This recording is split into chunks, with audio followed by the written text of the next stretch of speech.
I first noticed something was wrong with Aurora about 8 days ago. It was a quiet Thursday morning. My husband Daniel had already left for work, and I was at home on maternity leave. Usually she would start crying for her morning feeding around 6 o'clock, greeting the dawn with tiny wails that never failed to pull at my heart. But that day, there was only silence. I crept into her nursery, found her lying wide-eyed in the crib, awake but not making a sound. Her gaze locked on me the moment I stepped into the room, and in that moment, I felt an odd, prickling sensation travel down my spine. There was something disturbingly alert in that look, as though she were studying me like an insect pinned to a board. At first, I tried the typical methods to coax a reaction. I talked to her in a soft sing-song voice, changed her diaper, and attempted to feed her. Aurora accepted the bottle but showed no real interest.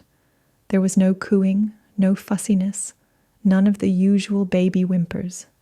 Just a deep, unsettling silence that lingered in the room like a malignant presence. I tried not to panic, but my mind raced with 1,000 possibilities. Maybe she was just tired. Maybe she was teething. I told myself it was nothing serious, that I would keep an eye on her until Daniel came home. Over the next couple of days, however, Aurora's odd behavior continued. She stopped crying altogether. Even when she was hungry, when she needed a change, when she should have been uncomfortable. Instead, she would fix us with that same unblinking stare, her gaze almost too focused for an infant. I remember reading somewhere that newborns don't see very clearly at first, but it felt like Aurora saw everything, as if she could pierce right into the soul of whoever crossed her line of sight. By the time we reached the 5th day, I was frantic. Daniel grew more worried too, though he tried to be the calming presence, reminding me that our pediatrician's appointment was scheduled for that afternoon. I vividly recall the uncomfortable quiet in the car ride to the doctor's office. Aurora made not a single peep, just stared at her reflection in the mirror we'd placed in the back seat. My anxiety was so intense I could practically taste it. Dr. Harris ran a series of tests and did the usual checkup. He listened to her heart, checked her ears, nose, and throat, and took her temperature. He noted Aurora's temperature was slightly higher than the normal range, but not high enough to cause alarm. Everything else seemed perfectly fine. No obvious signs of infection, no blockages, no reason for her to stop vocalizing. Dr. Harris tried to assure me that some babies go through quiet phases, but the uneasy look in his eye revealed he was just as stumped as we were. "I'll order a few more tests," he said, tapping his pen against his notepad. "But physically, your daughter appears healthy. Try not to panic. We'll keep looking into it." Those words were meant to comfort me, yet they only fueled my growing dread. How could my baby be perfectly healthy when she refused to cry, coo, or show any normal sign of discomfort? Something was obviously wrong. Over the following night, Aurora's high temperature lingered, although she never seemed sweaty or feverish. Daniel and I took turns measuring it. It fluctuated between 100 and 101 degrees, but she showed no other symptoms. No cough, no rash, no sneezing or wheezing. The only constant was her silent, unwavering stare. Sleep became elusive for me. Whenever I tried to rest, my thoughts circled back to Aurora's eyes, the way they seemed to follow me around the room. On the 7th day, 1 full week without any crying, I found myself thinking of supernatural explanations. It was as if a switch had flipped inside me, from fear to desperation. I began searching online for stories, accounts of unexplainable baby behavior, parents who had witnessed something similar. I read about blessings, about ancient rituals, about the possibility that something might be inhabiting my child. I didn't tell Daniel immediately. I was terrified he'd think I was losing my mind. But as I sat in the dark living room, the only light coming from the glow of the laptop screen, I felt an overpowering sense of dread coiling around me. Aurora was in her bassinet, watching me. Her lips were parted slightly, as though she might speak at any moment, but no sound emerged. The next morning, I swallowed my pride and confided in my mother, who attends church regularly. She listened without judgment, her voice trembling as she said she'd talk to our pastor and see if he could help in some spiritual capacity. A part of me felt absurd for resorting to religion and exorcism talk, but the bigger part of me was petrified, frantic to find a solution. Pastor Williams was an older man who'd served our community for decades. He was initially hesitant when my mother relayed the story, but his expression shifted to grave concern once he looked at Aurora. Despite never having performed an exorcism before, he agreed to gather some of his colleagues, priests who specialized in such rites, and hold a private ceremony at the church on Sunday evening after regular services. I recall how cold and silent the church felt that night. The tall stained glass windows cast shifting colors across the aisle, but none of it seemed to touch Aurora, as though the light avoided her. Daniel stood beside me, clutching my arm. I could feel the sweat on his palm. The older priests prepared the altar, lighting candles, placing a small bowl of holy water on a stand.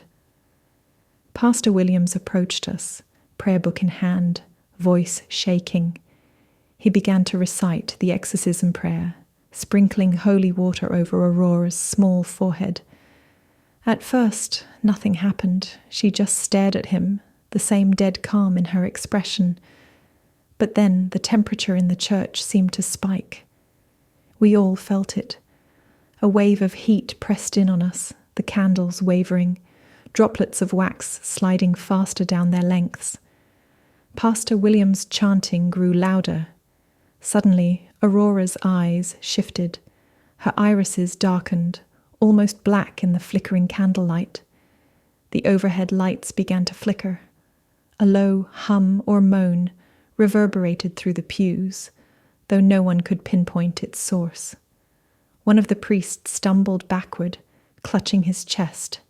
Another clamped his hands over his ears, as though hearing a deafening screech. "And Pastor Williams," he gasped, his skin going pale. He toppled forward without warning, his hands still gripping the prayer book. Daniel yelled out, trying to catch him, but it was too late. The older man crumpled to the floor, eyes wide, his final breath a ragged exhale of sheer terror. Commotion erupted. Someone knocked over a candelabra, and within moments, flames skittered across the altar cloth and onto the pews. The crackling fire spread alarmingly fast, like it was being fed by an unseen force. Smoke flooded the church, stinging our eyes and filling our lungs with a burning haze. The priests who were still standing tried to help each other, but the confusion, heat, and horror created chaos. Daniel grabbed my arm and shouted that we had to get out. My mind was frozen, locked on Aurora's wide eyes. She felt heavier in my arms than any infant should. My heart pounded violently against my ribs. I was torn, consumed by a choking dread. Was this truly my child?